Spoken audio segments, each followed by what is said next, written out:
आज आपण खुसखुशीत आणि क्रिस्पी अशा लेअरवाल्या करंज्या कशा बनवायच्या ते बघणार आहे। त्यासाठी मी हा 1 किलो रवा भाजून घेते।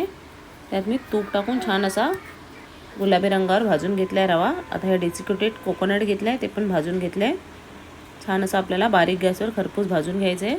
आता त्यात थंड झाल्यावर रवा आणि खोबरं मिक्स करून घ्यायचं आहे। त्यात तुमच्या आवडीनुसार सर्व ड्रायफ्रूट टाका। चारोळ टाकले आहेत मी, काजू बदामचे थोडे दरदरेचे वाटून, पिस्ता टाकले, वेलची पूड टाकले, जायफळ पूड टाकले, मनुका टाकले आणि ही पिठी साखर टाकायचे गरजेनुसार। हे सर्व आपण मिक्स करून घेतले सारण। 1 किलो रव्याला मी पाव किलोपेक्षा थोडी जास्त पिठी साखर टाकले। आता हे आपण पीठ मळून घेऊया। पीठ मळायला मी हे अर्धा किलो मैदा घेतला, त्यात वाटीभर तूप गरम करून मोहन करून टाकले। त्याचे समान 4 भाग करून मी एक सफेद गोळा मळून घेते आणि बाकी सर्व 3 रंगाचे मी वेगवेगळे गोळे मळून घेतलेत। मी हा येलो, रेड, ऑरेंज आणि ग्रीन कलर आणि एक सफेद रंगाचा असा गोळा मळून घेतला आहे। त्याचे समान भाग करून घ्यायचे आणि त्याच्या अशा लाट्या लाटून घ्यायच्या आहेत। सर्व लाट्या लाटून झाल्यावर मी कॉर्नफ्लॉवर आणि तूप घालून असा साठा बनवून घेतला आहे। छान असा फेसून घ्यायचा आहे। आता एक एक लाटी लाटून त्याच्यावर आपल्याला साठा लावून अशा एकावर एक 3 पोळ्या ठेवायच्या आहेत वेगवेगळ्या रंगाच्या आणि आपल्याला त्याची गुंडाळी करून असे छोटे छोटे गोळे करून घ्यायचे आहेत। गोळे असे प्रेस करून एका टोपामध्ये सर्व झाकून ठेवायचे।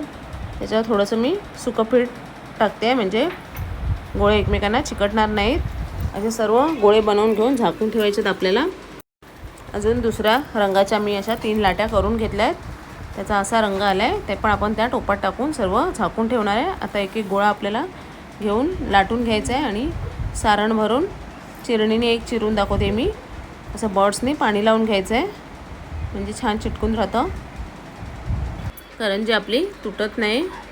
छान असं आपल्याला पाणी लावून कापून घ्यायचे चिरणीने। आता मी एक साच्यामध्ये पण करंजी करून दाखवते। साच्यामध्ये थोड्या मोठ्या पाऱ्या करायच्या असतात। चिरणीने चिरताना जर छोट्या पाऱ्या असल्या तर चिरणीने चिरल्या जातात, पण साच्याला थोड्या मोठ्या लागतात।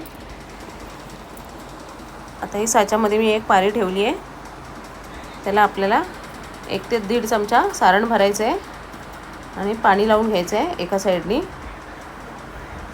छान असं पाणी लावलं की दुसऱ्या साईडने आपल्याला त्याला वरून दाबून अशी करंजी आपली तयार आहे। अशा मी सर्व करंज्या करून घेतल्या। याच्या खाली पण करंज्या आहेत, त्याच्यावर मी ओला कपडा टाकला आहे।